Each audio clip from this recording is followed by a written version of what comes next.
चलिए स्टार्ट करते हैं आज का एक और महत्वपूर्ण लेक्चर 12th केमिस्ट्री को लेकर। आपको जैसा पता ही है कि हम इस समय इस चैनल की प्लेलिस्ट पर 12th केमिस्ट्री का विलियन चैप्टर डिस्कस कर रहे हैं और उसका पहला लेक्चर आ भी चुका है। और हमारा जो टॉपिक चल रहा था वो चल रहा था विलियन की सांद्रता को व्यक्त करने की विधियाँ, जिसमें हम 3 विधि इससे पहले के लेक्चर में पढ़ चुके हैं। और आज की इस लेक्चर में हमने जो बची हुई विलेन की सांद्रता को व्यक्त करने की विधियां हैं उनको फिनिश करना है विद थ्योरी विद न्यूमेरिकल। तो चलिए स्टार्ट करते हैं आज का पहला टॉपिक। लेकिन विलेन की सांद्रता को व्यक्त करने की नंबर 4 विधि कौन सी है, आज का महत्वपूर्ण लेक्चर है, पहले वाले से ज़्यादा इंपॉर्टेंट हो जाता है क्योंकि जो मेन विधियां हैं विलेन की सांद्रता को व्यक्त करने की वो इस चैप्टर में आने वाली हैं। तो जो कि पहला ही टॉपिक मोलरता है, नंबर 4 मैंने इसलिए लिखा है क्योंकि विलेन की सांद्रता व्यक्त करने की 3 विधि में इससे पहले आपको पढ़ा चुका हूँ पहले के लेक्चर में। तो आज हम मोलरता से स्टार्ट कर रहे हैं। तो देखिए मोलरता बहुत ज़्यादा यूज होती है, आपको पता भी होगा 11th क्लास तक जब हम न्यूमेरिकल्स करते हैं वॉल्यूमेट्रिक आयतनात्मक विश्लेषण वाले या विलेन चैप्टर में, तो मोलरता बहुत ज़्यादा यूज होने वाली विलेन की सांद्रता की विधि है। तो जो मैंने यहाँ लिखा है उसको भी छोड़ते हैं, फिलहाल मैं आपको फॉर्मूले की सहायता से बताता हूँ। देखिए मोलरता का जो फॉर्मूला होता है वो है, मोलरता को एक्चुअल में कैपिटल M से प्रदर्शित करते हैं और इसका फॉर्मूला होता है विलेय पदार्थ का भार, माने आपने कितना विलेय पदार्थ लिया हुआ है और वो जो विलेय पदार्थ आपने लिया है उसका अणु भार, जिसको हम मॉलिक्यूलर वेट बोलते हैं, ये मॉलिक्यूलर मास, विलेय पदार्थ का अणु भार, ठीक। और विलियन का आयतन लीटर में, जितने भी विलियन का आपने वॉल्यूम लेना है वो कितने में लेना है, वो लीटर में होना चाहिए। तो एक्चुअल में मोलरता का फॉर्मूला ये होता है विलेय पदार्थ का भार, माने उस विलेय में आपको पता है 2 घटक होते हैं, विलेय और विलायक। तो विलेय आप कितनी मात्रा में ले रहे हैं, उस विलेय पदार्थ का अणुभार कितना है, अणुभार तो सबको निकालना आता ही है, जब मैं न्यूमेरिकल कराऊंगा तब सीख ही लेंगे। और विलेन का आयतन लीटर में। देखिए अब विलेय पदार्थ का भार और विलेय पदार्थ के अणुभार को हम विलेय के मोल भी कह देंगे ना, क्योंकि अगर हम किसी के पदार्थ के भार को उस पदार्थ के अणुभार से भाग करते हैं तो उसके मोल कहलाते हैं। क्योंकि विलेय की बात चल रही है तो इसलिए विलेय पदार्थ के भार बटे विलेय पदार्थ के अणुभार को हम क्या बोल देंगे, विलेय के मोल, विलेय के मोलों की संख्या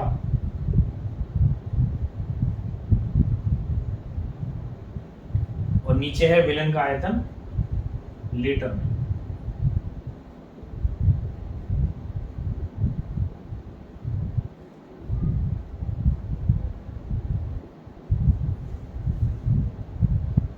मोलरता, तो मोलरता का एक फॉर्मूला ये है और एक ये है, और इसी फॉर्मूले से मैंने वो डेफिनेशन लिखी है। क्या डेफिनेशन हो जाएगी, आपको पता है कि विलेन का आयतन लीटर में है, तो किसी भी विलेन के 1 लीटर आयतन में विलेय पदार्थ के मोलों की संख्या को उस विलेन की मोलरता कहते हैं। तो लिखा देखिए किसी विलेन में विलीन, तो यहाँ लिख भी सकते हैं किसी विलेन के 1 लीटर आयतन में, ये वर्ड भी आप इसमें ऐड कर लें, किसी विलेन के 1 लीटर आयतन में, क्योंकि पर लीटर की बात हो रही है इसलिए हमने डेफिनेशन के टाइम पर ऐसा लिख दिया है। किसी विलेन के 1 लीटर आयतन में विलेय पदार्थ के मोलों की संख्या को विलेन की मोलरता कहते हैं। इसे कैपिटल M से प्रदर्शित करते हैं क्योंकि इंग्लिश में मोलरता को मोलरिटी बोलते हैं, इसलिए कैपिटल M। फिर यहाँ पर ध्यान देने की बात यह है, देखिए पूरा ओरिजिनल फॉर्मूला तो यही है, विलेय पदार्थ का भार बटे विलेय पदार्थ का अणुभार बटे विलेन का आयतन लीटर में, तो विलेय पदार्थ के भार बटे विलेय पदार्थ के अणुभार को हम विलेय के मोल बोलते हैं। तो यही डेफिनेशन है कि किसी विलेन के 1 लीटर आयतन में, क्योंकि जब परिभाषा लिख रहे हैं तो मानक शब्द लगाएंगे 1 लीटर आयतन में, तो किसी विलेन के 1 लीटर आयतन में विलेय पदार्थ के मोलों की संख्या को उस विलेन की मोलरता कहते हैं। तो बड़ा आसान है डेफिनेशन याद रखना, भाई इस फॉर्मूले को याद रख लेंगे तो डेफिनेशन याद हो जाएगी कि विलेन के 1 लीटर आयतन में विलीन माने घुले हुए विलेय पदार्थ के मोलों की संख्या को उस विलेन की मोलरता कहते हैं। मोलरता एक्चुअल में विलेन की होती है क्योंकि विलेन की सांद्रता व्यक्त करने की विधि है, तो इसे हम कैपिटल M से प्रदर्शित करते हैं। अगर मैं इसके मात्रक की बात करूं, माने मोलरता का मात्रक क्या होता है, तो आपका फॉर्मूला लिखा है इसी से आ जाएगा, भाई ऊपर है मोल और नीचे आयतन लीटर में, तो मोल प्रति लीटर इसका मात्रक होता है, जिसे आप इस टाइप से 20 शॉर्ट में लिखते हैं, मोल लीटर इनवर्स, ठीक। तो इसी को हम मोलरता कहते हैं। इसी फॉर्मूले के बेस पर हम न्यूमेरिकल भी करने वाले हैं। तो देखते हैं कि इसका न्यूमेरिकल किस टाइप का आता है। तो आप समझिए कि ये बहुत ज़्यादा यूज होने वाला कंसंट्रेशन का यूनिट है, विलेन की सांद्रता को व्यक्त करने की विधि है। तो इसको आप अपनी कॉपी पर नोट कर लीजिए। इसके बाद मैं आपको इस पर बेस्ड न्यूमेरिकल बताता हूँ, 2-4 जो भी न्यूमेरिकल हो। तो देखते हैं मोलरता पर जो आधारित न्यूमेरिकल हैं वो किस टाइप से आपसे पूछे जा सकते हैं। पहला टाइप है 4 ग्राम NaOH 200 घन सेंटीमीटर जल में घुला है। तो देखिए NaOH घुला है तो NaOH विलय हो गया और विलय की मात्रा कितनी होगी 4 ग्राम। 200 घन सेंटीमीटर माने विलन का आयतन हो गया। तब आपको विलेन की मोलरता ज्ञात करनी है। तो मैंने न्यूमेरिकल करने का आपको बिल्कुल सिंपल सा फंडा बताया है कि जो वैल्यू आपको दी है उनको आप नोट कर लीजिए कौन क्या है, और फिर जो फाइंड आउट करना है, जो ज्ञात करना है, उसका फॉर्मूला लिखिए। उस फॉर्मूले में जो पता है ठीक बात है, जो नहीं पता है वो कैसे आएगा वो सोचिए, न्यूमेरिकल आसान हो जाएगा। तो सबसे पहले आप देखिए 4 ग्राम NaOH घुला है तो इसका मतलब ये विलय हो गया। तो विलय आप ब्रैकेट में लिख लेंगे NaOH, विलय की मात्रा वो दिया आपको 4 ग्राम। ठीक, इसके बाद आपको पता है कि विलय के अणुभार की जरूरत पड़ती है, वो दिया तो नहीं है। तो विलय माने NaOH का अणुभार ज्ञात करेंगे। विलय का अणुभार, अब आपको पता होना चाहिए कि अणुभार हमेशा फॉर्मूले से आता है। तो फॉर्मूला आप लिख लीजिए NaOH, और NaOH की हेल्प से अणुभार निकालेंगे। तो जिसके जो भी परमाणु भार है वो हम रखेंगे। तो Na का कितना होता है 23, और तुम्हें पता है कि अगले तत्व पर जाने के लिए प्लस का निशान लगाएंगे। O का कितना होता है 16, और उससे अगले का H का कितना होता है 1। इन सबको काउंट करेंगे तो 40 आ जाएगा। ये अणुभार होता है विलय पदार्थ का। अगर किसी वजह से Na2 होता तो आप 2 गुणा 23 करते। ये बच्चों वाली बातें आपको आता ही होगा अणुभार निकालना। तो ये अणुभार हो गया आपका। इसके बाद आपको विलयन का आयतन दिया है, क्योंकि जल में बोला है जल विलयन है। मैं लिख देता हूँ विलयन का आयतन। विलयन का आयतन वो है आपका 200 घन सेंटीमीटर। हालांकि ये लीटर में होना चाहिए, तो लीटर में चेंज करने के लिए वही कर लेंगे जब फॉर्मूले में रखेंगे। आपको पता है घन सेंटीमीटर में 1/1000 लीटर होते हैं, क्योंकि 1 लीटर में 1000 घन सेंटीमीटर होते हैं। बाद में कहीं लिखता चलूंगा जो भी हिंदी की बातें। 1 लीटर बराबर 1000 घन सेंटीमीटर। और अगर ml भी होते तो 1 लीटर में 1000 ml होते हैं। ये भी बात ध्यान रखने की। तो अगर घन सेंटीमीटर को लीटर मत लेंगे तो 1/1000 हो जाएंगे। ऐसी ml को लीटर मत लेंगे तो 1/1000 ml हो जाएंगे। तो घन सेंटीमीटर है तो इसे लीटर मत लेंगे तो अपॉन में 1000 कर लेंगे ना, अपॉन 1000। तो ये ऐसी बातें मैं आपको बताता रहूंगा जो न्यूमेरिकल में यूज होंगी। तो इसको करते हैं। देखिए, तो यहाँ लिखेंगे मोलरता बराबर, आपको मोलरता ही तो फाइंड आउट करनी है, कैपिटल M इक्वल।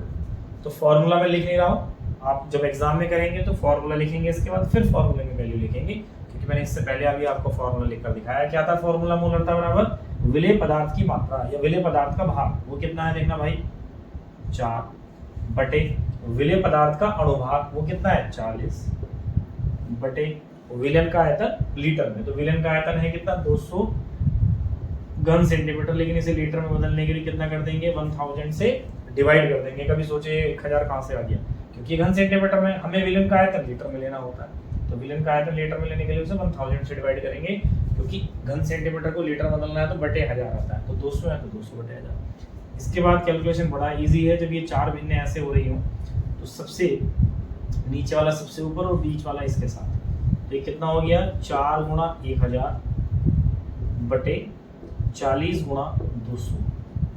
तो 200 से 5 बार कट जाएगा और ये हो गया, चलिए सीधे सीधे कर देते हैं, 5 चौका 20 बटे 40, वो 20 दूनी 1/2, और 1/2 को भी आप क्या बोल सकते हो 0.5 डिवाइड करें तो इसकी जो यूनिट है या तो मोल प्रति लीटर, या इसको ऐसे भी लिख सकते हैं 0.5 m, 0.5 m, क्योंकि मोलरता है तो पीछे उसके कैपिटल M लिख लें जो आपका आंसर आया, नहीं तो आप मात्रक के साथ लिख दें मोल प्रति लीटर। ठीक, इस प्रकार से आपकी मोलरता आ गई। बट बताइए कितना इजी न्यूमेरिकल है, सब कुछ इसमें दिया होगा, फॉर्मूला बेस्ड न्यूमेरिकल है। वैसे ही आपको डराते रहते हैं सब लोग कि विलियन में न्यूमेरिकल है, बहुत पता नहीं क्या ही आ जाएगा, ऐसे फिजिक्स के नाम पर डराते हैं, वहाँ न्यूमेरिकल है। अरे न्यूमेरिकल होना बहुत अच्छी बात होती है। आप थ्योरी बिल्कुल क्लियर रखिए और सीधा फंडा अपनाइए। जो वैल्यू दी है क्वेश्चन में वो नोट कीजिए, जो फाइंड आउट करना है, जो ज्ञात करना है उसका फॉर्मूला लिखिए, उसमें जो पता है अच्छी बात उनकी वैल्यू लिखिए, जो नहीं पता है वो कहाँ से आएगा वो सोचिए। तो ये सिस्टमेटिक तरीका होता है न्यूमेरिकल प्रॉब्लम सोल्व करने का। और आपको टफ अगर जो लगता है उसी को आप पहले अटेम्प्ट कीजिए। अगर न्यूमेरिकल करने में प्रॉब्लम आती है तो पहले न्यूमेरिकल करने की आदत डालिए। तो देखिए ये मैंने आपको बता दिया। इस टाइप से वो क्या करेंगे भाई, यहाँ पर विलेय बदलते जाएंगे, मात्रा और फॉर्मूला। तो फॉर्मूले से ही आपको पता है अणुभार आता है। साथ में एक बात और लिख देता हूँ, जब आप अणुभार निकालेंगे तो कुछ तत्वों के परमाणु भार आपको याद होने चाहिए, जैसे ये Na का 23, O का 16, H का। तो जो जो कॉमन है वो आप याद कर लीजिएगा। Na का 23 होता है परमाणु भार, ये परमाणु भार लिख रहा हूँ, तत्व इधर टेबल लिख देता हूँ परमाणु भार। तो जैसे Na का 23 है, H का 1 है, O का 16 है, सल्फर का 32 है, कार्बन का 12 है, और बताइए नाइट्रोजन का 14 है, ठीक, फास्फोरस का 31 है।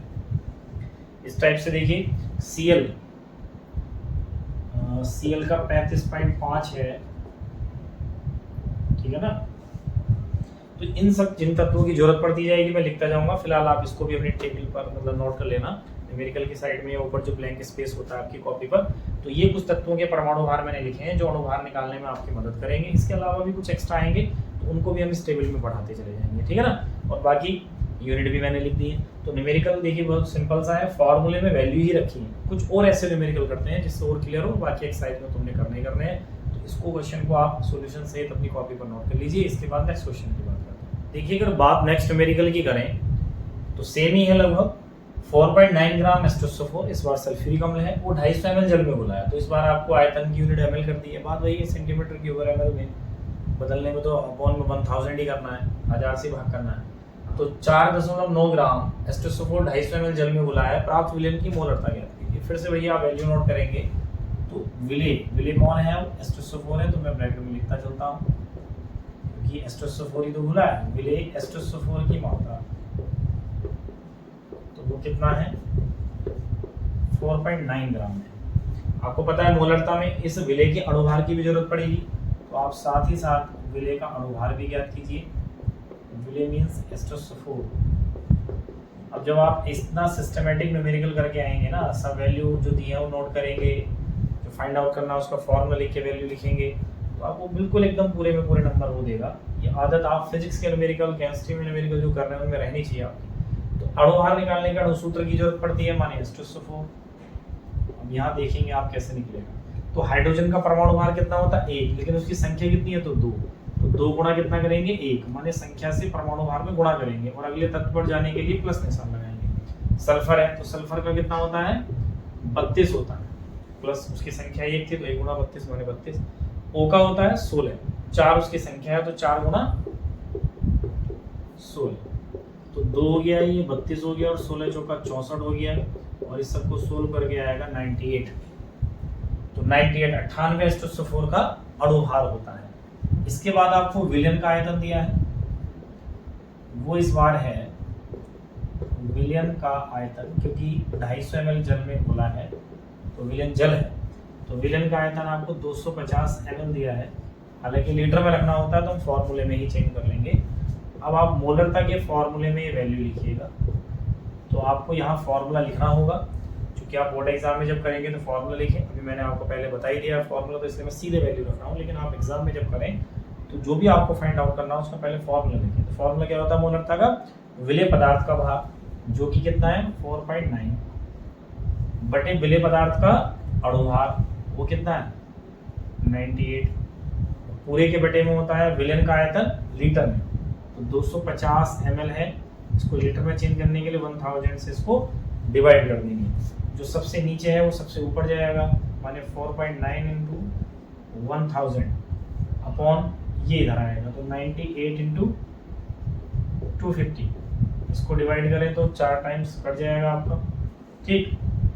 इसकी इसमें गुणा कर लें, या आप एक काम कर सकते हैं 2 से कट जा रहा है 49 टाइम्स, इस पॉइंट से एक नीचे जीरो बढ़ जाएगा, तो ये हो गया 49। बिल्कुल बच्चों वाली कैलकुलेशन सिखा रहा हूँ, 49.2 इंटू 49 इंटू 10, क्योंकि इस पॉइंट से नीचे एक जीरो बढ़ा तो 10 हो गया। अब ये कट गया और 10 से 2 को डिवाइड करोगे तो 0.2 आ जाएगा, मानिए फाइनल आंसर आएगा।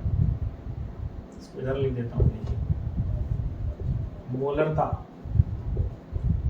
इक्वल टू हो रहा होगा 0.2, इसका यूनिट होता है मोल पर लीटर, 0.2 एम भी लिख सकते हैं पीछे कैपिटल। इसका मतलब है कि मोलरता कितनी है 0.2 कैपिटल एम लिख दिया, तो ऐसे भी लिख सकते हैं और आप ऐसे भी लिख सकते हैं मोल पर लीटर।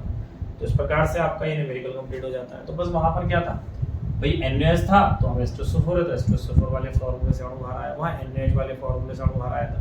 बाकी मात्रा तो आपको कुछ भी दे ही सकता है, और विलयन का आयतन कुछ दे सकता है। ml में देगा तो अपॉन 1000 करके लीटर में चेंज करेंगे, घन सेंटीमीटर में देगा तो अपॉन 1000 करके लीटर में चेंज करेंगे, और सीधे लीटर में देगा तो फिर वैल्यू जैसे 2 लीटर होता तो 2 लीटर में 2 ही रहने देते, फिर 1000 ही करते। कुछ बच्चों को बड़ा आदत हो जाती है कि 1000 से भाग ही करना है। अबे बेवकूफो, लीटर में है तो लीटर में रहने देंगे, 2 रहने देंगे।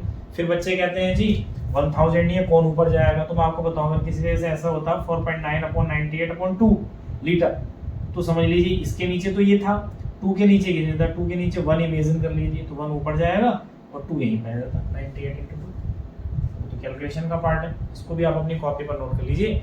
इस पर बेस्ड कुछ और दूसरे टाइप के न्यूमेरिकल करते हैं, क्योंकि हो सकता है वो मोलरता ना निकलवाए, मोलरता दे दे, आपको विलेय पदार्थ की मात्रा काउंट करा ले, तो इस टाइप का न्यूमेरिकल करते हैं। नोट कर लीजिए इसे। बात करते हैं मोलरता पर ही आधारित एक दूसरे टाइप और इम्पोर्टेंट न्यूमेरिकल्स की।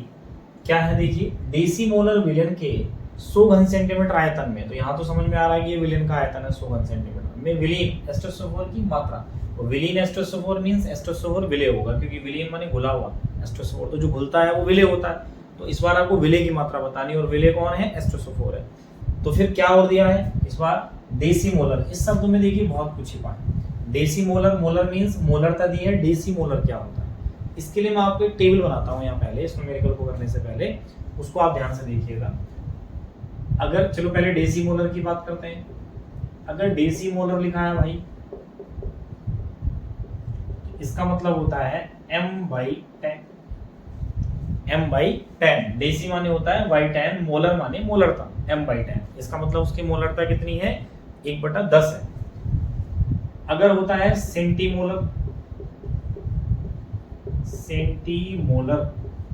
तो इसका मतलब होता है मोलर माने तो कैपिटल M, और सेंटी माने अपॉन 100, माने मोलरता कितनी है? 1/100। ऐसे ही अगर मान लीजिए सेमी मोलर हो, सेमी, सेंटीमीटर नहीं है ये सेमी मोलर, इंग्लिश का वर्ड है सेमी, तो सेमी माने होता है आधा, मींस m/2, तो मोलरता 1/2 होगी, m तो मोलरता को दिखा रहा है। अगर हो बाईमोलर, या डाईमोलर भी कह सकते हैं उसको, तो होता है 2m, माने उसकी मोलरता कितनी है? 2 है। और अगर केवल मोलर लिखा हो तो इसका मतलब 1m, माने उसकी मोलरता कितनी है? 1 है। तो इस बात को आप ध्यान रखिए, इन वर्ड को। डेसी माने बाई10, मोलर लिखा है तो मोलरता, अगर अभी आगे नॉर्मलता आएगा, अगर डेसी नॉर्मल लिखा होता तो n/10 हो जाता, कैपिटल N/10, माने उसकी नॉर्मलता 1/10 हो जाती। माने कुल मिलाकर डेसी माने 1/10 होता है, सेंटी माने 1/100 होता है, सेमी माने 1/2, बाई माने 2, मोलर माने 1। मींस अगर मोलर लिखा है तो मोलरता है, नॉर्मल लिखा होता तो नॉर्मलता है। तो ये आपको ध्यान रखना पड़ेगा। तो डेसी मोलर का मतलब क्या है कि आपकी इस बार जो मोलरता दी है विलन की, पहले से वो 1/10 दी हुई है। तो सबसे पहले हम इसको सोल्व करने के लिए जो वैल्यू आपको गिवन है उसको नोट करते हैं। तो यहाँ लिख देंगे विलयन की मोलरता, विलयन की मोलरता। भाई डेसी मोलर है तो डेसी माने आपको बता दिया, और यहाँ पर मैं m इक्वल करके लिख देता हूँ 1/10। अब आप ये नहीं कहना कि m/10 होती है, बात वही है कि m का मान 1/10 है, इससे ये इंडिकेट होगा। तो मोलरता जो है 1/10 है। मात्रक लिखना चाहो आप मात्रक लिख सकते हो, मोल प्रति लीटर या मोल लीटर इनवर्स, ये हो गया। इसके बाद आपको विलन का आयतन दिया है, तो इसको लिख देते हैं। विलयन का आयतन वो आपको दिया है 100 घन सेंटीमीटर। तो जब हम मोलरता वाले फॉर्मूले का यूज करेंगे, इसको लीटर में बदलेंगे ही, ठीक। फिर क्या पूछा आपसे? 100 घन सेंटीमीटर आयतन में विलीन H2SO4 की मात्रा, तो विलीन माने H2SO4 विलेय हो गया, तो विलेय की मात्रा पूछी है इस बार। तो लिखेंगे विलेय, और ब्रैकेट में लिखेंगे H2SO4 की मात्रा, और यहाँ पर लिखेंगे आप क्वेश्चन मार्क। जैसे अब तक के जो दो तीन न्यूमेरिकल है उनमें आपसे मोलरता पूछा, इस बार मोलरता दिया है और विलेय की मात्रा पूछी है। तो आपको ये तो पता है कि विलेय के अणुभार की जरूरत पड़ेगी, तो अणुभार में निकाल लेता हूँ। अब बार बार क्या निकालूंगा, H2SO4 का अणुभार अभी इससे पिछले न्यूमेरिकल में 98 आया था, तो आगे लिख सकते हैं विलेय का अणुभार बराबर H2SO4 माने 98। तो इसलिए हम मोलरता का फॉर्मूला ही लगाएंगे, क्योंकि मोलरता आपको दी है, उसी में विलेय की मात्रा होती है। तो मोलरता बराबर क्या होता है, विलेय पदार्थ की मात्रा। तो उसको मैं W लिख देता हूँ, नहीं तो बार बार लिखना पड़ेगा, स्मॉल w क्वेश्चन मार्क माने विलेय की मात्रा। तो विलेय की मात्रा को स्मॉल w क्या दिया, बटे विलेय पदार्थ का अणुभार। तो विलेय पदार्थ आपका H2SO4 है, तो H2SO4 का अणुभार कितना होता है 98, अभी हमने निकाला था, अपॉन फिर आता है फॉर्मूले में विलेन का आयतन लीटर में। तो विलेन का आयतन में कितना दिया हुआ है 100 घन सेंटीमीटर है, तो लीटर में बदलने के लिए कितना कर लेंगे 1000। इसके बाद मोलरता की वैल्यू रख दीजिए, क्योंकि विलेन की मोलरता आपको कितना दी हुई है 1/10 लिखिएगा। अब जो सबसे नीचे है वो सबसे ऊपर जाएगा बीच वाले के साथ, तो W के साथ तो आ जाएगा 1000 और 98 के साथ क्या जाएगा 100। इससे 10 टाइम्स कट जाएगा 1000। ठीक, जब इक्वल होता है तो फिर जो बचे हैं क्रॉस गुणा कर लीजिए, इधर सब ये पूरा गुणा हो गया, कितना हो जाएगा W × 10 × 10, तो W × 10 × 10 और 98 की मल्टीप्लाइज में होगी तो 98, तो ये फिर से कितना हो गया 100, तो W × 100 इक्वल टू 98, तो W कितना हो जाएगा इसके अपॉन में, तो 98/100, तो 2 जीरो से उसको डिवाइड करोगे तो पॉइंट यहाँ आ जाएगा, माने 0.98। और आपको पता है कि विलेय की मात्रा है तो किस में होती है ग्राम में, क्योंकि अभी आप न्यूमेरिकल कर रहे थे तो विलेय की मात्रा ग्राम में तो आ रही थी, तो 0.98 ग्राम आपके H2SO4 की मात्रा हो जाएगी। माने विलीन H2SO4 की मात्रा की 100 घन सेंटीमीटर आयतन में कितना H2SO4 घुला है, कि जिसकी मोलरता 1/10 है, तो उसकी मात्रा कितनी है विलेय की मात्रा 0.98 ग्राम। तो इस बार आपको मोलरता पहले से दी थी और विलेय की मात्रा पूछी। जब विलेय की मात्रा और विलन का आयतन दिया था तो मोलरता पूछ रहा था ऊपर के दो न्यूमेरिकल में। इस बार आपको मोलरता दी थी और विलन का आयतन दिया था तो विलेय की मात्रा पूछ ली। तो विलेय की मात्रा पूछी तो विलेय का अणुभार चाहिए, और विलेय का अणुभार हमेशा अणुसूत्र से आएगा, इसलिए उसने विलेय का सूत्र क्लियर दिया था H2SO को। अगर सूत्र नहीं देता तो नाम देता, सल्फ्यूरिक अम्ल कहता। फिर हमें सूत्र भी पता होना चाहिए और सूत्र से अणुभार निकालना आना चाहिए। मेरी बातें आपको समझ में आ रही होंगी। तो सबसे पहले आपने वैल्यू लिखनी है, फिर फॉर्मूला नोट करना है। मैं देखिए डायरेक्ट फॉर्मूले में वैल्यू रख दे रहा हूँ, क्योंकि मैं फॉर्मूला पहले लिख चुका हूँ, लेकिन एग्जाम में आपको फॉर्मूला लिखना है फिर वैल्यू लिखनी है। कैलकुलेशन मैंने आपको करना बताया है, तो इस प्रकार से आप इसको कर सकते हैं। मोलरता या तो डायरेक्ट दे देता, नहीं दी तो उसने वर्ड लिख दिया डेसी मोलर, तो उनका मतलब क्या होता है वो मैंने लिख दिया। यहाँ कंफ्यूजन मत करना कि m/10 है और यहाँ पर 1/10 लिखा है। अरे m का मतलब मोलरता को रिप्रेजेंट कर रहा है, इसका मतलब है 1/10 ही है, इसका मतलब 1/100 अगर सेंटी है, सेम ही माने 1/2। तो इस प्रकार से आप इस क्वेश्चन को नोट कर लीजिए। ऐसे बहुत सारे क्वेश्चन हमें एक्सरसाइज मिलने ही वाले, मैं एक एक टाइप के करा रहा हूँ। इसके बाद एक क्वेश्चन और मोलरता का भी करना। देखिए मोलरता पर आधारित एक और न्यूमेरिकल को देखते हैं, जो कि है 0.63 ग्राम ऑक्जेलिक अम्ल को 100 घन सेंटीमीटर जल में घोलकर विलेन बनाया गया है। तो देखिए ऑक्जेलिक अम्ल है, तो इस बार फॉर्मूला दिया है, तो ऑक्जेलिक अम्ल का फॉर्मूला आपको खुद से याद होना चाहिए। तो जो जो ऐसे आएंगे, अभी हम इस चैप्टर में देखेंगे बहुत सारे हमारे पास विलेय और विलेन आएंगे, तो वो उतने में हमारा काम हो जाएगा। जो भी नए आते जा रहे हैं आप उनको नोट करते जाइएगा। तो अगर फॉर्मूला नहीं देता है तो फॉर्मूले में हमें याद हो ही जाएंगे। तो ये विलेय की मात्रा हो गई, क्योंकि ऑक्जेलिक अम्ल 100 घन सेंटीमीटर जल में घुला तो विलेन का आयतन हो गया, और आपको मोलरता बतानी है फिर से। तो फिर से आप वैल्यू नोट कीजिए पहले। तो विलेय, और विलेय कौन है ऑक्जेलिक अम्ल है।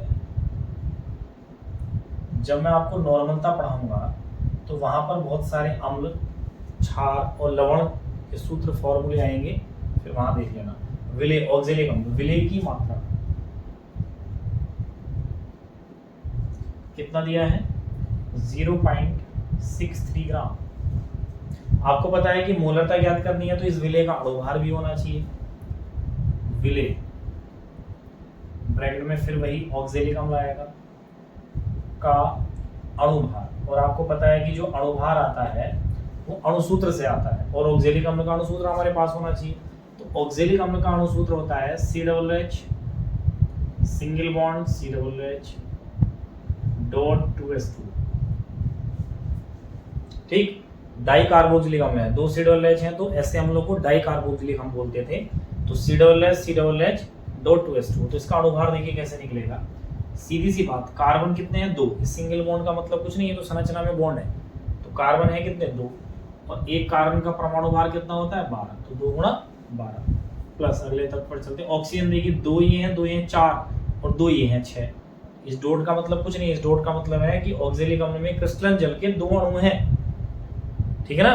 तो बाकी अणु सूत्र तो ये डॉट का मतलब ये नहीं कि आप डॉट है तो गुणा का निशान है, प्लस नहीं लगाएंगे, वो आपने प्लस ही लगाना है। इसमें क्रिस्टलन जल के 2 अणु हैं, तो 2 गुणा 12 हो गया। ऑक्सीजन कितने हो रहे हैं 2 2 4 और 2 6, तो 6 गुणा 16 प्लस हाइड्रोजन देखिए 2 यहाँ पर हैं और 2 2 नहीं 4 ही हैं, तो 4 और 2 6, 6 गुणा 1। इस सबको अगर आप ऐड करें तो 12 दूना 24, 16 छंग 96 और 6 एकम 6, तो टोटल कितना हो रहा है 24 और 36 और 90 120 126। तो ऑक्सिलिक अम्ल का जो अणुभार होता है वो 126 होता है। अब आपने विलेन की मोलरता बतानी है, तो मोलरता का फॉर्मूला आप लिखिए। पहले आप एक लाइन यहाँ पर लिख सकते थे, विलेन की मोलरता इक्वल टू क्वेश्चन मार्क। तो मोलरता का फॉर्मूला विलेय पदार्थ की मात्रा जो कि 0.63 है बटे विलेय का अणुभार 126। एक लाइन देखिए मेरे से यहाँ पे छूट गई है, विलेन का आयतन भी हमें 100 घन सेंटीमीटर दिया था, तो यहाँ लिख सकते थे विलेन का आयतन बराबर 100 घन सेंटीमीटर। तो चलिए अब सीधे लिख देता हूँ, 100 घन सेंटीमीटर है, लीटर में चेंज करने के लिए 1000 से डिवाइड कर देंगे, क्योंकि मैंने आपको पहले के न्यूमेरिकल में तो लिखवाया ना कैसे कैसे वैल्यू नोट करनी है, 2 की तो कर ही दी थी। बस यहाँ पर विलेन के आयतन वो लिखना था और मोलरता इक्वल टू क्वेश्चन मार्क, फिर मोलरता का फॉर्मूला आता, फिर फॉर्मूले में वैल्यू लिखते हैं। मैंने थोड़ा सा डायरेक्ट किया, बाकी आपको जैसा बता रहा हूँ वैसे करना। तो मोलरता में विलेय पदार्थ की मात्रा आपकी 0.63 ग्राम हो गई, विलेय पदार्थ का अणुभार 126 हो गया, विलेन का आयतन लीटर में 100 घन सेंटीमीटर, तो लीटर में चेंज करने के लिए अपॉन में 1000 कर दिया। जो सबसे नीचे है वो सबसे ऊपर जाएगा, ठीक। इसके बाद ये बीच वाले एक साथ 100 से इसको कट कर लेंगे 10 टाइम्स। ये पॉइंट के बाद 2 अंक बाद दशमलव है, तो नीचे 2 जीरो बढ़ जाएंगे, वो यहां से पॉइंट हट जाएगा।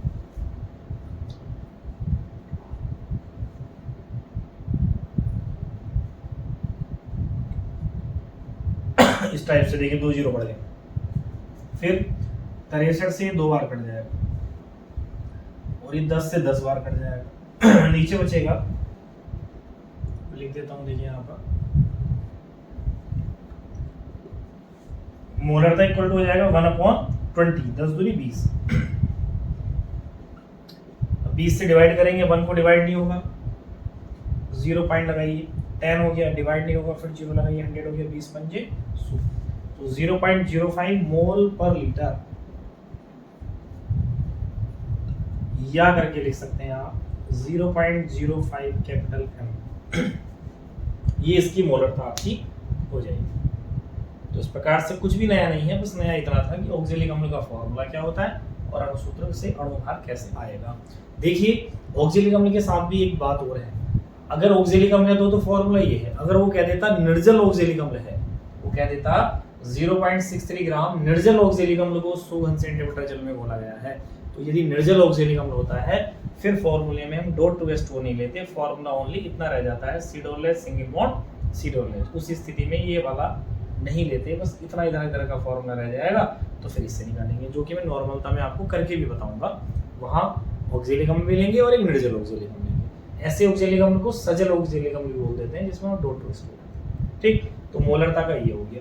इसके बाद एक और दूसरा जो टाइप है वैसा न्यूमेरिकल हम मोलरता पर करते हैं। और आपको एक बात और बता दूं, मोलरता पर जो हम न्यूमेरिकल कर रहे हैं सेम नॉर्मलता के न्यूमेरिकल भी ऐसे ही होंगे, बस वहां पर अणुभार की जगह तुल्यांकी भार होता है, सेम न्यूमेरिकल होता है।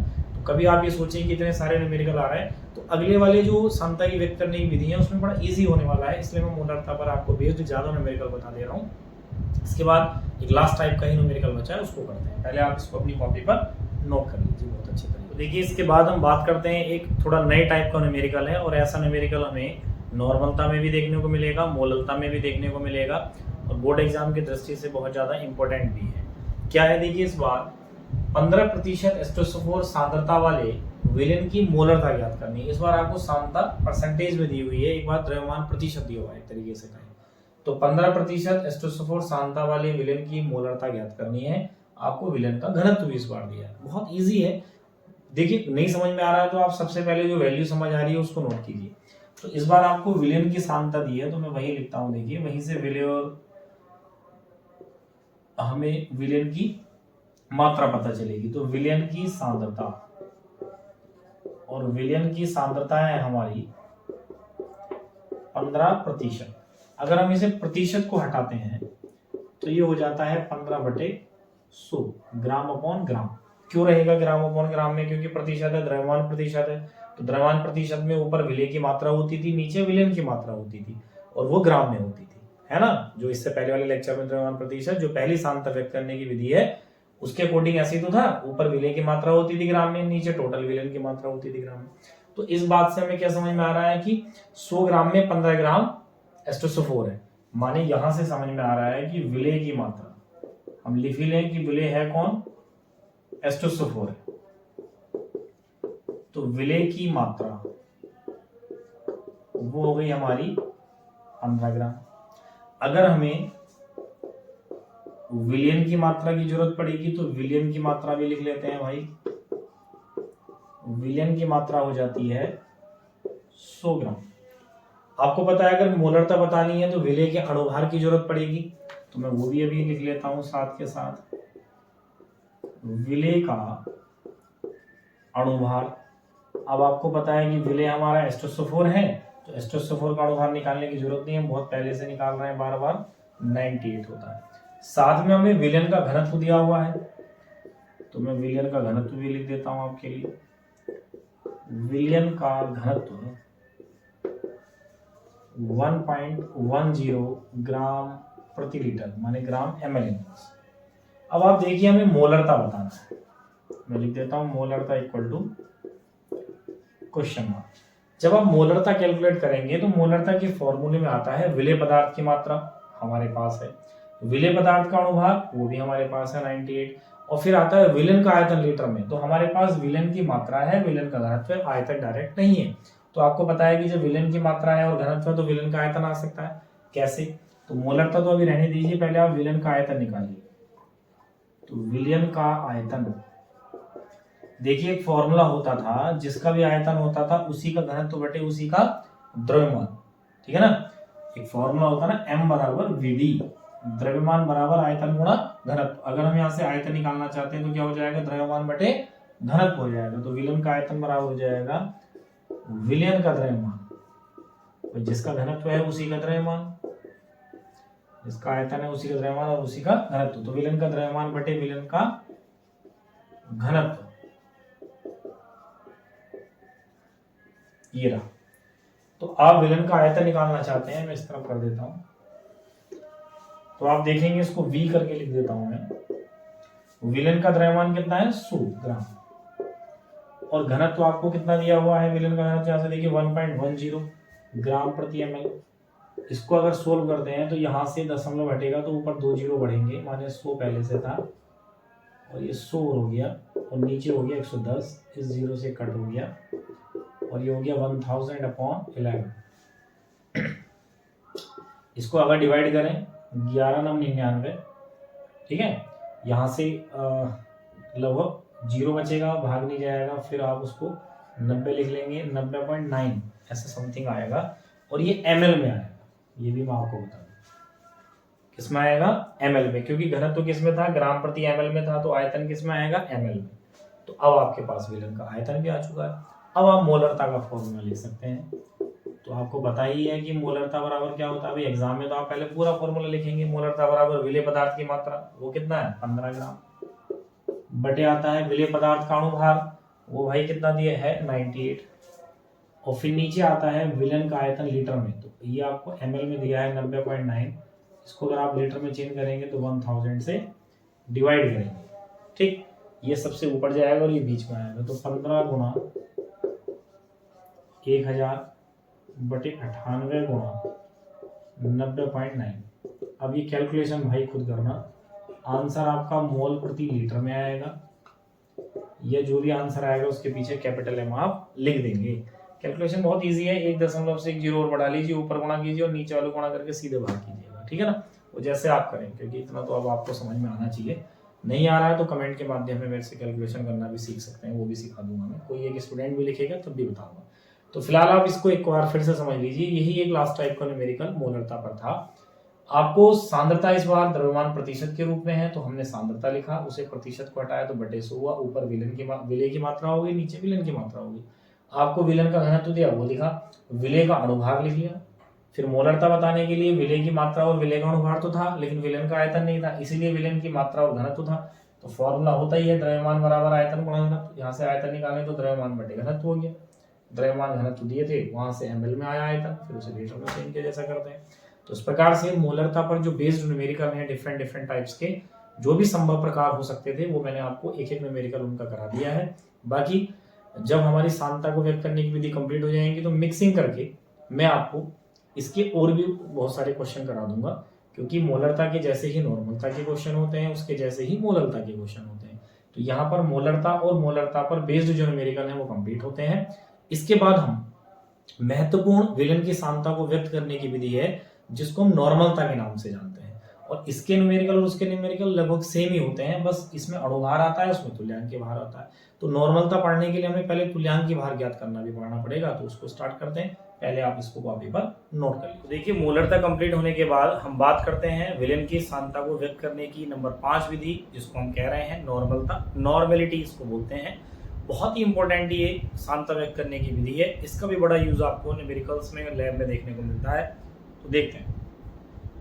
देखिए, नॉर्मलता में फॉर्मूला मैंने इस बार पहले लिखा है, तो फॉर्मूले से ही डेफिनेशन आएगी। क्या है फॉर्मूला? मोलरता के जैसा ही फॉर्मूला है। नॉर्मलता को कैपिटल एन से प्रकट करने, इसलिए मैंने इसको कैपिटल एन यहाँ पहले से लिखा है। देखिए, इसमें भी होता है विलेय पदार्थ की मात्रा, जैसे मोलरता में होता था विलेय पदार्थ की मात्रा, उस वहां नीचे होता था विलेय पदार्थ का अणुभार, लेकिन यहाँ पर होता है विलेय पदार्थ का तुल्यांक भार।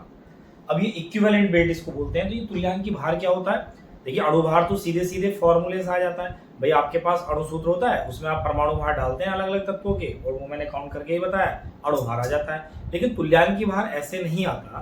तुल्यांक भार कैसे ज्ञात किया जाता है, इसको मैं नॉर्मलता की डेफिनेशन के बाद आपको बताऊंगा, क्योंकि तुल्यांक भार ज्ञात करने के लिए हम पदार्थों को अम्ल, क्षार और लवण वाली कैटेगरी में डिवाइड करेंगे। फिर अम्लों का तुल्यांक भार ज्ञात करेंगे, फिर क्षार का तुल्यांक भार ज्ञात करके बताएंगे, फिर लवण का, सॉल्ट जिसे बोलते हैं, एसिड बेस और सॉल्ट। इस प्रकार से इक्विवेलेंट वेट आप कैलकुलेट करेंगे। फिलहाल आप देखिए, नॉर्मलता के फॉर्मूले में होता है विलेय पदार्थ की मात्रा बटे विलेय पदार्थ का तुल्यांक भार, और नीचे फिर वही होता है विलेन का आयतन लीटर में। अगर इसे आप मोलरता से कंपेयर करें तो बस इतना ही अंतर है, यहाँ पर विलेय पदार्थ का अणुभार ना आकर विलेय पदार्थ का तुल्यांक भार आ रहा है। तो इसका मतलब ये हुआ कि विलेय पदार्थ की मात्रा और नीचे जो विलेन का आयतन लीटर में, वो तो वैसे का वैसे ही। इस फॉर्मूले को फिर हमने इन दोनों को मिलाकर लिखा। जैसे विलेय की पदार्थ की मात्रा और विलेय पदार्थ के अणुभार को कहते थे मोलों की संख्या, यहाँ कहते हैं तुल्यांक भार होने की वजह से ग्राम तुल्यांकों की संख्या। ग्राम इसलिए कह रहे हैं क्योंकि विलेय पदार्थ की मात्रा ग्राम में होती है, तो हम इसे कहेंगे विलेय पदार्थ की मात्रा बटे विलेय पदार्थ के तुल्यांक भार को ग्राम तुल्यांकों की संख्या, माने विलेय के ग्राम तुल्यांकों की संख्या। तो ये लिखा देखिए, विलेय पदार्थ के ग्राम तुल्यांकों की संख्या, और नीचे विलेन का आयतन लीटर में है, तो विलेन का आयतन लीटर में। तो नॉर्मलता का एक फॉर्मूला ये लिखा, एक ही लिखा है, इसी से ये बना है। इन दोनों को विलेय पदार्थ की मात्रा बटे विलेय पदार्थ के तुल्यांक भार को हमने क्या लिख लिया? विलेय पदार्थ के ग्राम तुल्यांकों की संख्या, विलेन का आयतन लीटर में। इसका मात्रक भी क्या हो जाएगा? ऊपर तुल्यांक है, नीचे आयतन लीटर में है, तो तुल्यांक पर लीटर। नहीं तो जो भी न्यूमेरिकल वैल्यू आएगी उसके पीछे क्या लिख दिया करेंगे हम? कैपिटल एन, जैसे वहां लिख देते हैं मोलरता में कैपिटल एम, इस प्रकार से। तो परिभाषा क्या हो जाने वाली है भाई? विलेन का आयतन आपने लीटर में लेना है, तो किसी विलेन के 1 लीटर आयतन में विलीन, विलीन माने घुले हुए, विलेय पदार्थ के ग्राम तुल्यांकों की संख्या को उस विलेन की नॉर्मलता कहते हैं। नॉर्मलता विलेन की होगी, सांद्रता व्यक्त करने की विधि विलेन की है, तो नॉर्मलता विलेन की तो होगी। तो यहीं से डेफिनेशन पता चलिए, किसी विलेन के 1 लीटर आयतन में विलीन विलेय पदार्थ के तुल्यांकों, ग्राम तुल्यांकों की संख्या। जबकि मोलरता में क्या होता था? यहाँ विलेय पदार्थ के मोल आ रहे होते थे, तो हम लिखते थे किसी विलेन के 1 लीटर आयतन में विलीन विलेय पदार्थ के मोलों की संख्या को।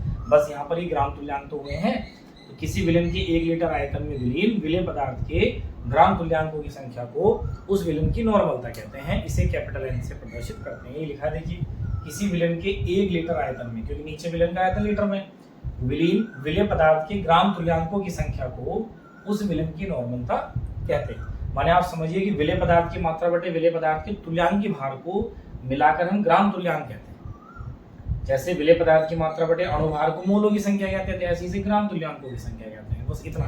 बाकी तुल्यांकी भार कैसे ज्ञात होता है वो तो मैं इस टॉपिक के बाद बताऊंगा।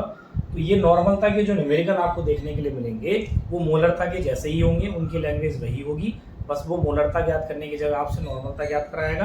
अंतर इतना है कि विलेय पदार्थ का तुल्यांकी भार कैसे निकाला जाएगा। तो बहुत ईजी है। तो पहले आप इस पूरी थ्योरी और फॉर्मूले को नोट कर लीजिए, इसके बाद हम एक टॉपिक और पढ़ लेंगे। पहले मोलरता और नॉर्मलता में क्या संबंध है, क्या आपस में भी संबंध हो सकता है क्या, और फिर उसके बाद हम तुल्यांकी भार ज्ञात करने की बात करेंगे और फिर इसके न्यूमेरिकल करेंगे। उसको नोट कर लीजिए। तो देखिए मोलरता और नॉर्मलता के फॉर्मूले जानने के बाद हम इन दोनों में संबंध भी स्थापित करके देखते हैं। तो उसके लिए हेडिंग है मोलरता में नॉर्मलता में संबंध। तो मोलरता का फॉर्मूला मैंने लिखा, नॉर्मलता का लिखा था पहले से।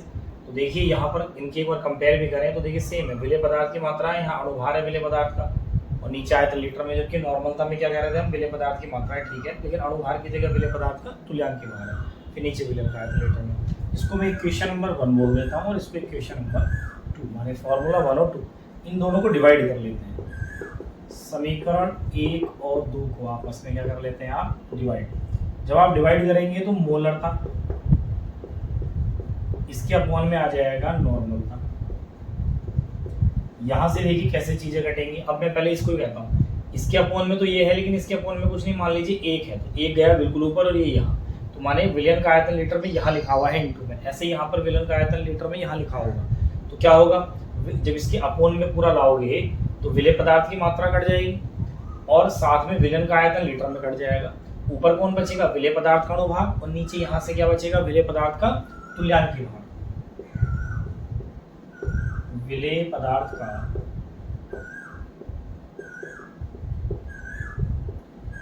अणुभार, भाई सीधी सी बात है, इसके इधर ये चले गया, इसके इधर ये चले गया, आपने बटे लगाया तो फिर ये 4 चीजें हो गई, 1 2 और यहाँ से 3 और 4। तो जो चीज यहाँ है चौथे नंबर पर है वो ऊपर जाएगी, तो तुल्यांकी भार ऊपर है। विलेय पदार्थ का तुल्यांकी भार बटे विलेय पदार्थ का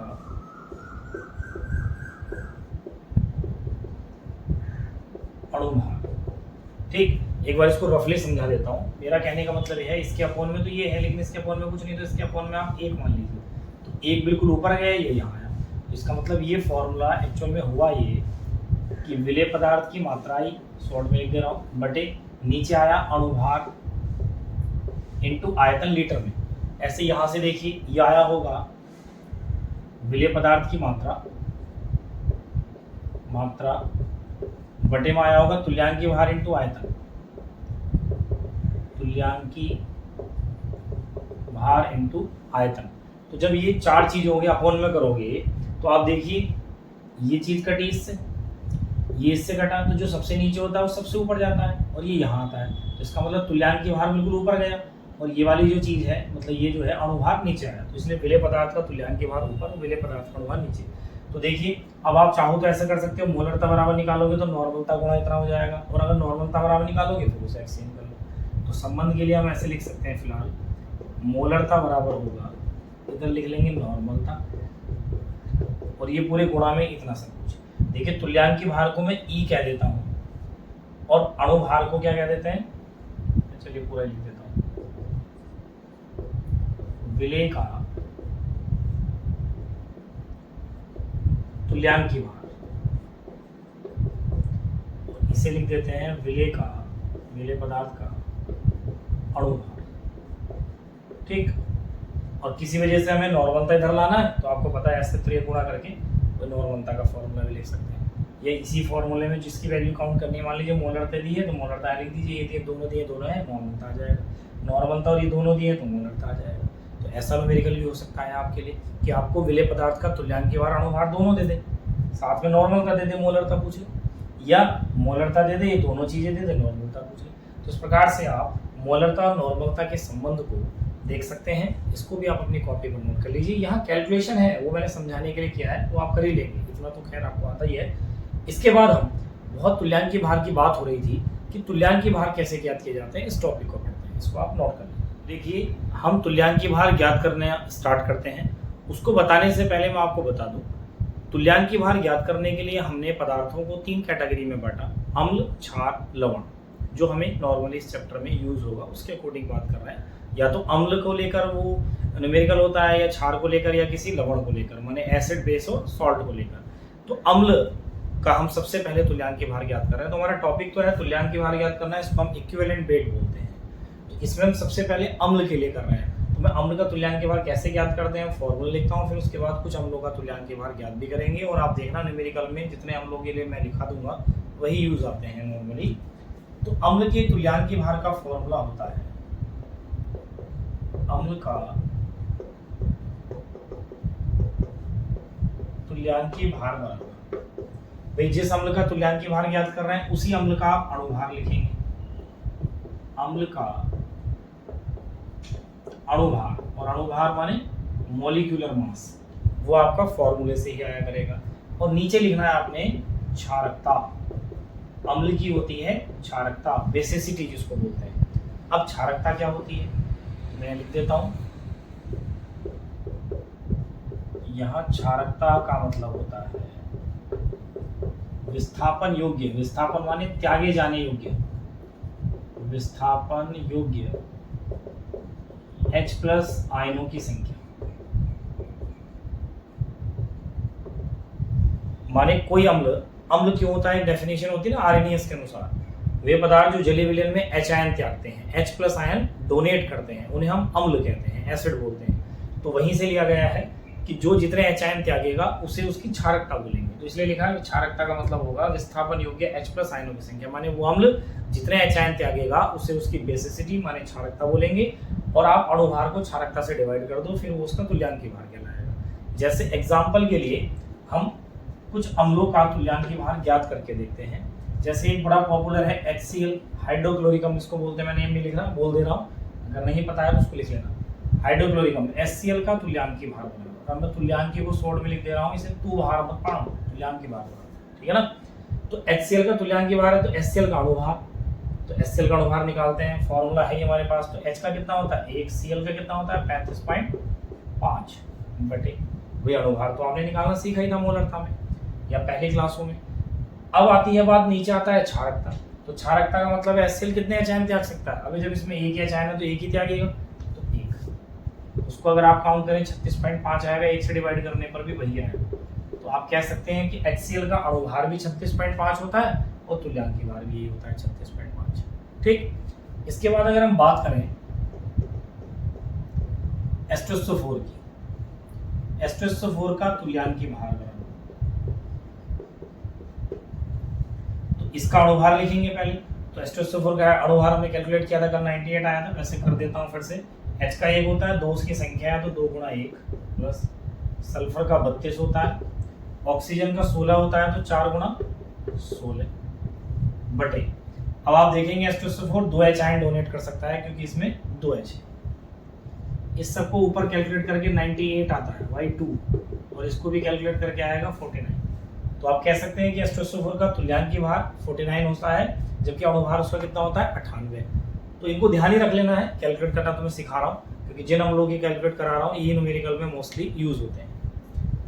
एक अम्ल और होता है HNO3, जिसको बोलते हैं नाइट्रिक एसिड, नाइट्रिक अम्ल।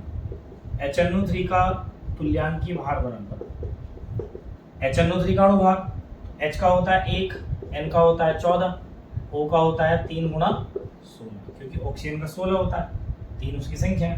क्षारकता इसकी 1 होगी क्योंकि इसमें भी एक H आयन है। इस सबको अगर आप कैलकुलेट करें तो कितना आ रहा है 16 × 48, 10, 58 4 62 और 1 63, 63 बटे 1 करेंगे तो 63 आएगा। तो HNO3 का अणुभार भी 63 और तुल्यांकी भार भी 63। इसके बाद एक और अम्ल देखते हैं H3PO3, इसको जरा थोड़ा ध्यान से देखेंगे। H3PO3 का तुल्यांकी भार बराबर, H3PO3 का अणुभार लिखेंगे। अणुभार के लिए H का 1 होता है तो 3 × 1, फास्फोरस का मैंने 31 लिखाया था आपको, ऑक्सीजन का फिर वही 3 × 16 बटे क्षारकता आएगा। क्षारकता का मतलब आपको पता है कितने H आयन त्यागेगा। अब इसमें लिख तो यहाँ 3 H आयन रहे हैं, लेकिन ये त्यागता 2 है, माने द्विभाषमिक अम्ल है, डाइबेसिक एसिड है। भास्मिकता भी बोलते हैं ना क्षारकता को, तो ये डाइबेसिक है, 2 H आयन त्यागता, 3 नहीं होने के बाद भी 2 त्यागता। क्यों? क्योंकि इसका जो स्ट्रक्चर होता है कुछ इस टाइप से बनता है। आपने 11th क्लास में केमिकल बॉन्डिंग हवन सिद्धांत वाले चैप्टर में पढ़ा होगा। H3PO3 में इस टाइप से ये H और एक H होता है ऊपर लगा, माने H3 3 H हो गए, PO3। तो P के 3 तरफ O है और उनके O के 2 तरफ H है, लेकिन इस O के H इधर नहीं होता, एक H उसकी सेंटर एटम से जुड़ा होता है, और जो सेंटर एटम से जुड़ा होता है वो डोनेट नहीं हो सकता। इसकी अगर आप स्ट्रक्चर बनाते थे तो इस टाइप का स्ट्रक्चर आता था, इसको एरो से उपसंयोजकता से इसको इलेक्ट्रॉन दिलाते थे। फास्फोरस की 3 वैलेंसी है, 1 2 3, ऑक्सीजन की 2 है, H की 1 होती है। स्ट्रक्चर बनाना मैंने वहाँ सिखाया, आप 11th क्लास की जो प्लेलिस्ट है वहाँ पर देख सकते हैं।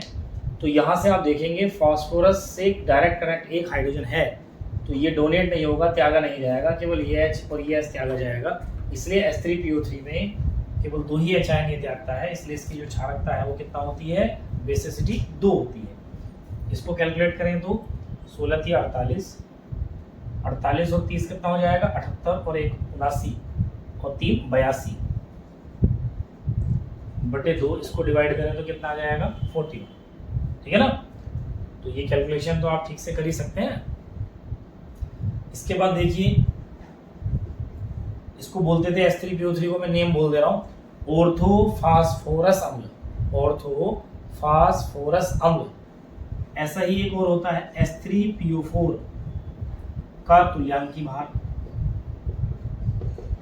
इसको बोलते हैं ऑर्थोफास्फोरिक अम्ल। फास्फोरिक हो जाता है, इसमें फास्फोरस रहता है। ऑर्थोफास्फोरस अम्ल है, ये ऑर्थोफास्फोरिक अम्ल है। मैं बोल रहा हूँ, इसको लिख लेना आप, इसका नेम कहीं पर।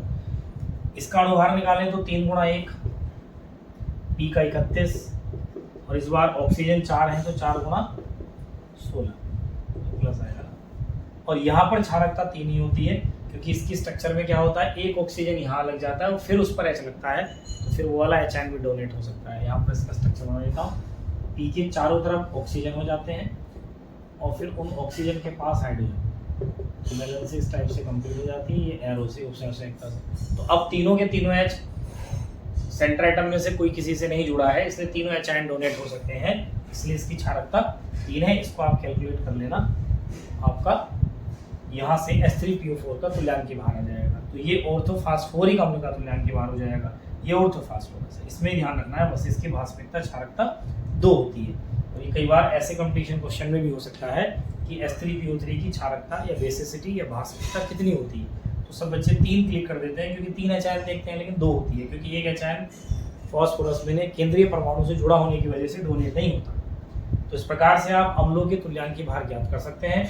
जिन अम्लों के तुल्यांकी भार मैंने लिखे हैं, इनको आप डायरेक्टली याद ही रखना, तो आप न्यूमेरिकल में यही मोस्टली यूज होते हैं। इसके अलावा 2 अम्ल और हैं अभी, पहले आप इनको अपनी कॉपी पर नोट कर लीजिए, इसके बाद में उन बचे हुए 2 अम्लों के तुल्यांकी भार भी आपको ज्ञात करके बताऊं। तो देखिए, इसके बाद हम ऑक्जेलिक अम्ल की बात कर रहे हैं। ऑक्जेलिक अम्ल जो कि अणुभार के लिए भी आया था ना न्यूमेरिकल में, मोलरता वाले। तो ऑक्जेलिक अम्ल का फॉर्मूला ये होता है COOH सिंगल बॉन्ड COOH.2H2 का तुल्यांकी भार। तो पहले इसका अणुभार निकालना पड़ेगा। तो अणुभार के लिए क्या करेंगे, कार्बन कितने हैं, 2, तो 2 × 12। ऑक्सीजन हो गए 2, ये हैं 2, ये 4, और 2 ये भी हैं, क्योंकि डॉट का मतलब मैंने बताया था, ये जल के अणु इसमें क्रिस्टलन रूप में अवशोषित है, तो इसलिए इस डॉट का मतलब कोई गुणा वड़ा नहीं है, वैसे ही है कि फॉर्मूले में ऐड है। तो 6 × 16 प्लस हाइड्रोजन 2 ये हैं, और 2 दूनी 4 और 2 6, 6 × 1। बात करें इसकी क्षारकता की, तो देखिए केवल ये वाली जो 2 H आयन है ये त्यागे जाते हैं, क्योंकि ये तो जल के रूप में हाइड्रोजन है, कभी इनको भी ये डोनेट कर दे, ये नहीं करता इन 2 H आयन को, क्योंकि COOH में ये वाला H आयन डोनेट हो जाएगा, इस COOH का ये वाला H आयन। तो इसकी क्षारकता या भास्मिकता कितनी होती है, 2। इसको कैलकुलेट करें, 12 दूनी 24 और 16 × 96 में 24 × 30, ठीक है, और 90 कितने हो जाएंगे, 120 और 126 बटे 2, तो ये 63 आ जाएगा। तो ऑक्जेलिक अम्ल का जो तुल्यांकी भार होता है वो 63 होता है। इसको हम सजल ऑक्जेलिक अम्ल भी बोल देते हैं, क्योंकि इसमें वाटर मॉलिक्यूल होते हैं, जल होता है। इसके बाद यही ऑक्जेलिक अम्ल एक बार निर्जलीय अवस्था में भी हो सकता है, तब ऐसी स्थिति में इसको निर्जल बोलते हैं, निर्जल ऑक्जेलिक अम्ल। और अगर हमें निर्जल ऑक्जेलिक अम्ल का तुल्यांकी भार ज्ञात करना हो, ऐसी स्थिति में इसका फॉर्मूला होता है COOH सिंगल बॉन्ड COOH, तब इसमें जल के अणु नहीं होंगे का तुल्यांकी भार।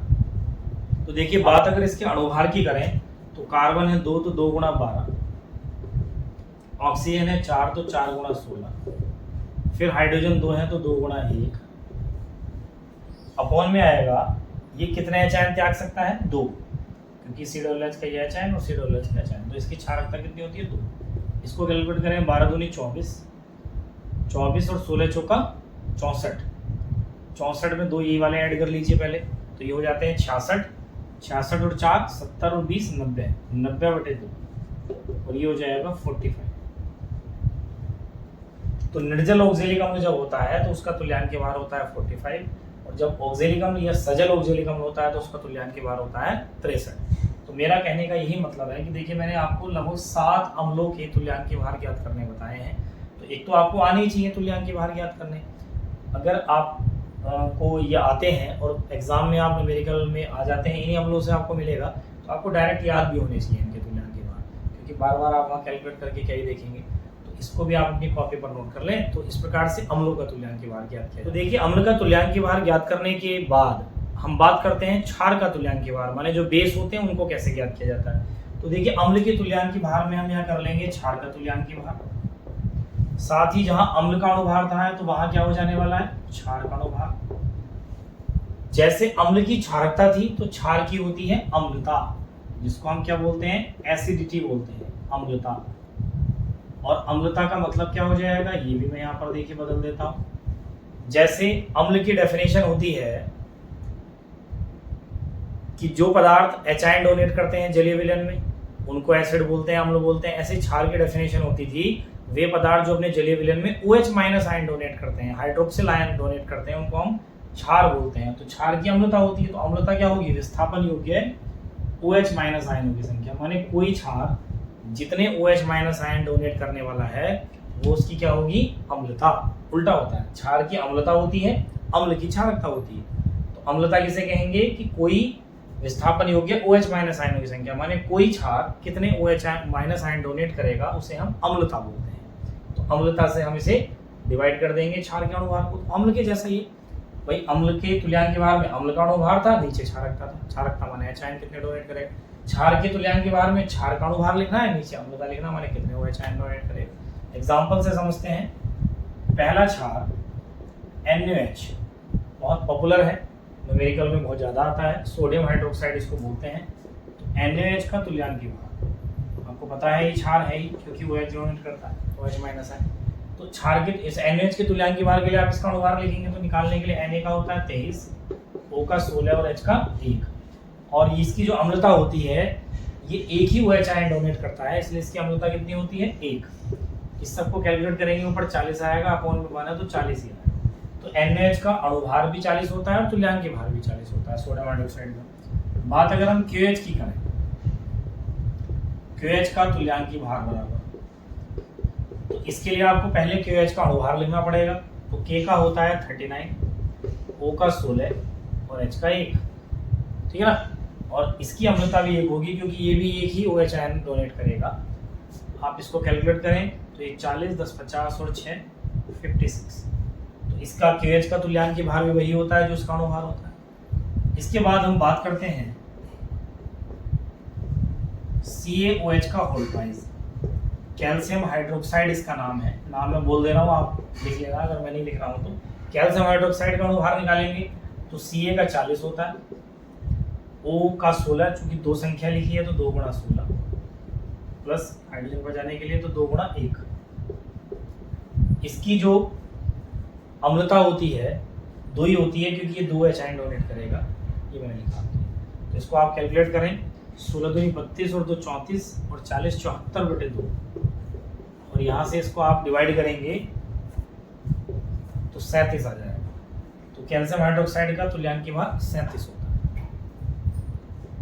फोर्थ में आप कोई और MgOH का होल ट्वाइस खुद से करके देख लेना का तुल्यांक भार। एक आप AlOH का होल थ्राइस ले सकते हैं का तुल्यांक भार।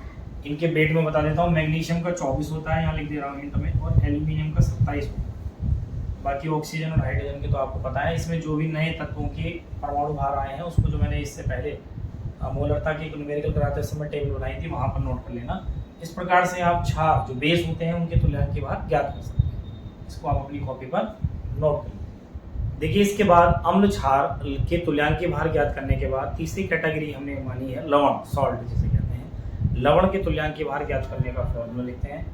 देखिए लवण में ना तो H आयन डोनेट करने जैसा होता है ना ही OH माइनस आयन डोनेट करने जैसा होता है, क्योंकि लवण आयनिक होते हैं, उनमें प्लस पार्ट होता है, धनायन वाला भाग होता है, ऋणायन वाला, तो उसी की हेल्प से हम तुल्यांक की भार ज्ञात करते हैं। तो लवण का तुल्यांक की भार बराबर, तो लवण में एक हिस्सा धनात्मक माने उसे हम कहेंगे धनायन का भार,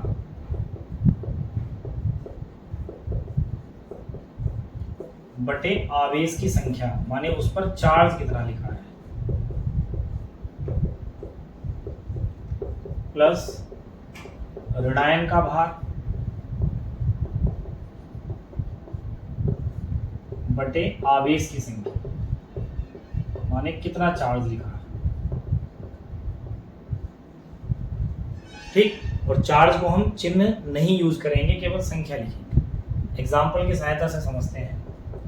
देखिए पहला सॉल्ट मैंने लिख दिया NaCl, बहुत ज़्यादा पॉपुलर सोडियम क्लोराइड, नमक इसको कहते हैं, साधारण नमक, और सॉल्ट के नाम से ही लोग इसे कहते हैं, जबकि जितने मैं लिखूंगा सारे सॉल्ट ही, लेकिन इसने सॉल्ट नाम ही चुरा लिया, मैंने नमक को आप सॉल्ट ही कहने लग गए, जबकि सोडियम क्लोराइड होता है। तो NaCl का तुल्यांक की भार बराबर, अब आप देखेंगे कि जो NaCl टूटता है, मैं यहाँ पर लिखता रहूँगा, NaCl में Na प्लस होता है और Cl माइनस, तो इसमें जो धनावेश वाला हिस्सा है वो Na प्लस होता है, तो मैं यहाँ लिख भी दे रहा हूँ Na प्लस का भार बटे आवेश की संख्या, कितना चार्ज है इस पर, 1, चिन्ह नहीं लेंगे।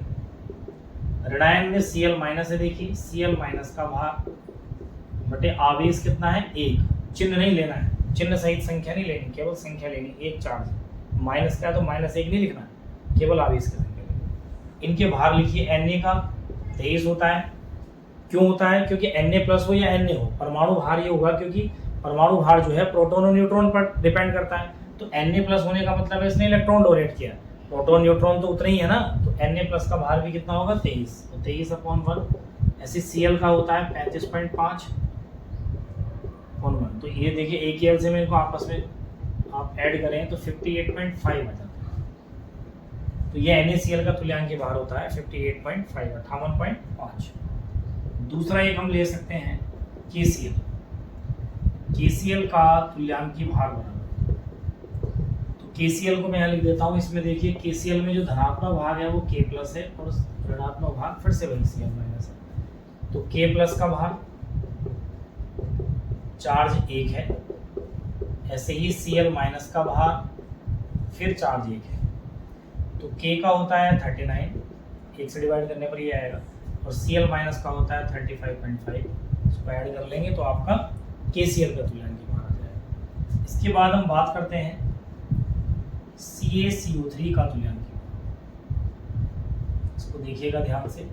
देखिए CaCO3 टूटता है इस टाइप से, Ca पर 2 प्लस और ये जो पूरा CO3 है इस पर 2 माइनस, तो इसका हिस्सा जो धनात्मक वाला है वो हुआ Ca प्लस प्लस का भाग, चार्ज हो गए इस पर 2, प्लस CO3 माइनस माइनस का भाग और चार्ज हो गए इस पर भी 2, क्यों, क्योंकि 2 माइनस के हैं तो चिन्ह लेना नहीं है, चार्ज की संख्या लेनी है, तो 2।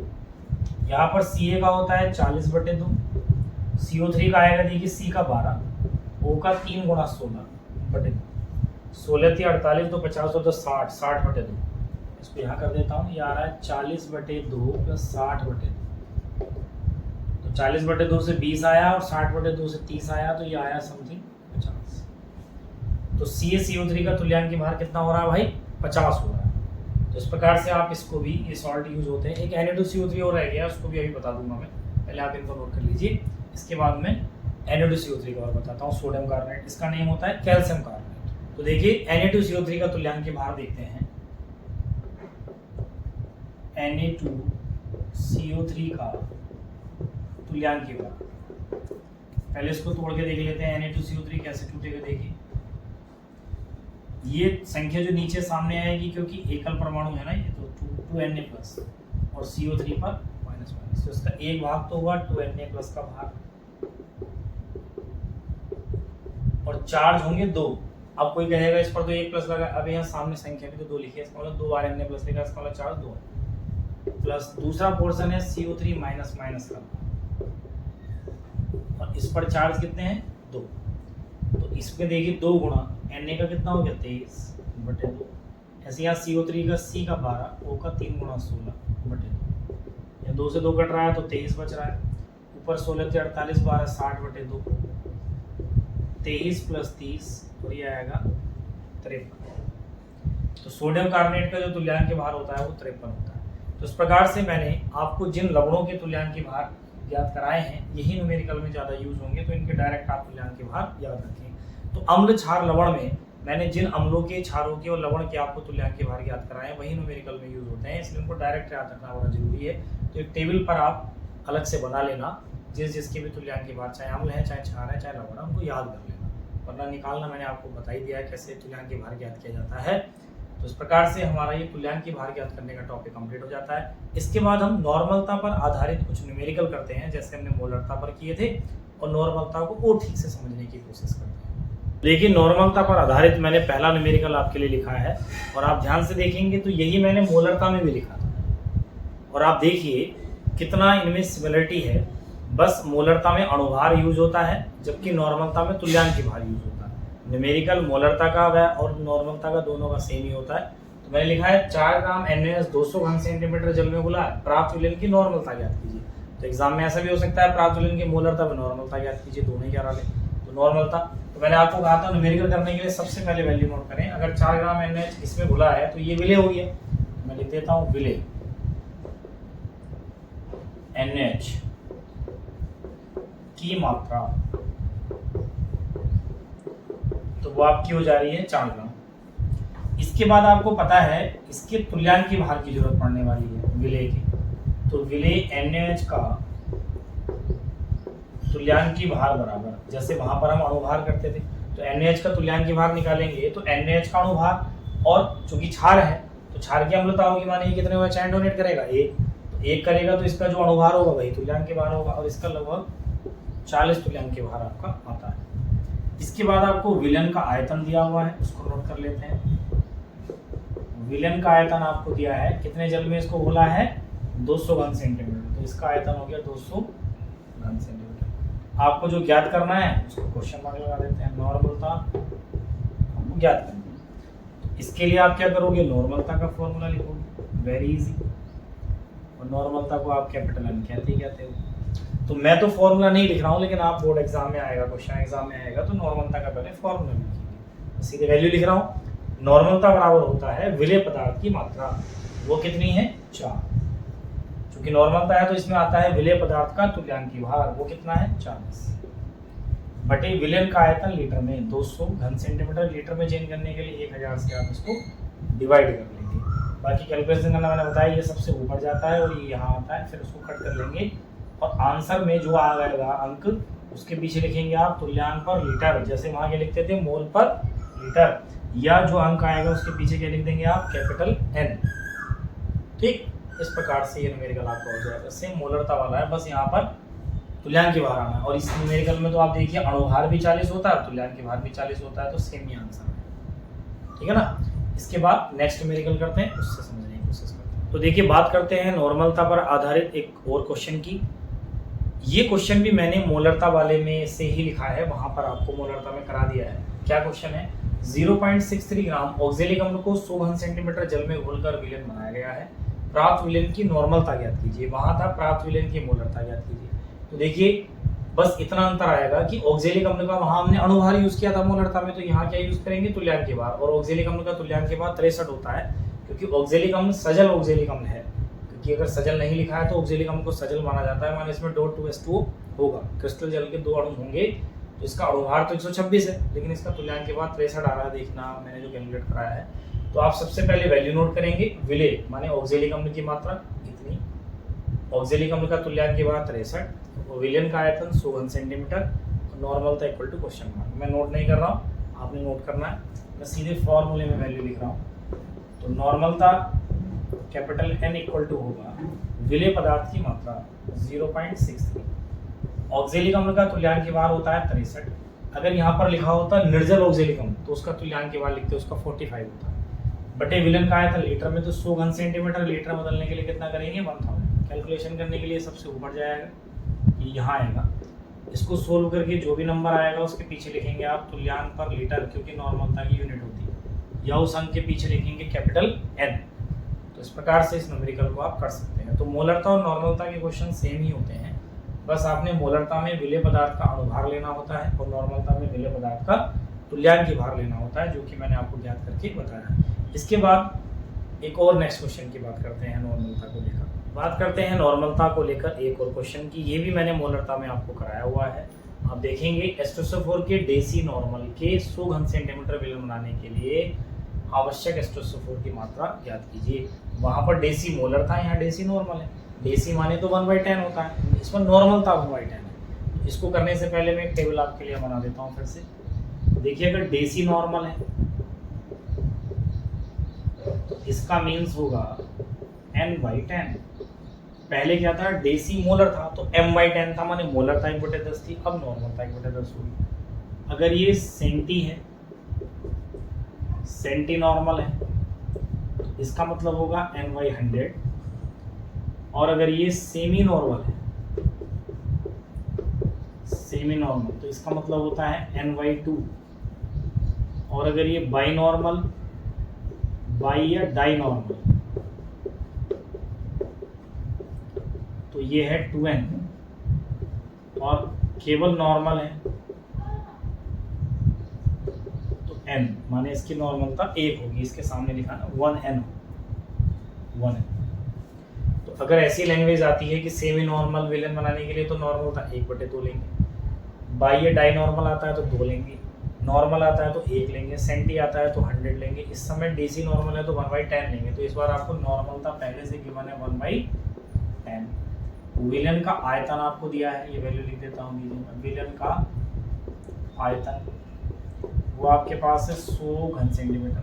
साथ में जो विलेय है वो एस्टोसोफोर है, तभी तो उसकी मात्रा पूछ रहा है। तो विलेय एस्टोसोफोर की मात्रा पूछ रहा है, तो आपको इसके तुल्यांक भार की जरूरत भी पड़ेगी। तो मैं पहले इसका तुल्यांक भार लिख देता हूँ, का तुल्यांक भार। तो एस्टोसोफोर का तुल्यांक भार 49 होता है, मैंने कैलकुलेट करके बताया है आपको। और आपसे इसी की मात्रा पूछी जा रही है, विलेय एस्टोसोफोर की मात्रा। तो आप देख पा रहे होंगे कि नॉर्मलता इस बार दी है, तो नॉर्मलता का ही फॉर्मूला लिख लेते हैं। नॉर्मलता बराबर होता है विलेय पदार्थ की मात्रा, यही आपको बतानी है। इसको W मान के चल लेते हैं, बटे विलेय पदार्थ का तुल्यांक भार कितना होता है 49, बटे विलन का आयतन लीटर में तो कितना है 100 घन सेंटीमीटर यहाँ पर दिया है, और इसको लीटर में चेंज करने के लिए 1000। इसमें नॉर्मलता आपको दी है, तो नॉर्मलता की वैल्यू यहाँ लिखिए 1/10, ये बिल्कुल ऊपर और ये यहाँ। तो ये हो गया W × 1000 और ये हो गया 49 × 100। 10 टाइम्स कट जाएगा, इधर उधर कैलकुलेट करें तो ये हो जाएगा, देखिए 10 के 10 में मल्टीप्लाई होगी तो W × 100 = 49। और यहाँ से कैलकुलेशन आ जाएगी W = 49/100। इसको डिवाइड करेंगे तो 0.49 तुल्यांक पर लीटर। देखिए फ्लो में मैंने सोल्व भी कर दिया, अरे सॉरी तुल्यांक पर लीटर नहीं, इस बार जो है नॉर्मल तो नहीं बने, पदार्थ की मात्रा ये तो उतने ग्राम,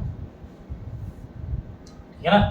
तो इस बार आपको कितना एस्टोसोफोर चाहिए होगा, 0.49 ग्राम एस्टोसोफोर चाहिए होगा। तो ये मोलरता में भी सेम क्वेश्चन था, बस यहाँ पर 98 लिखा था, तो वहाँ आ रहा था 0.98 ग्राम।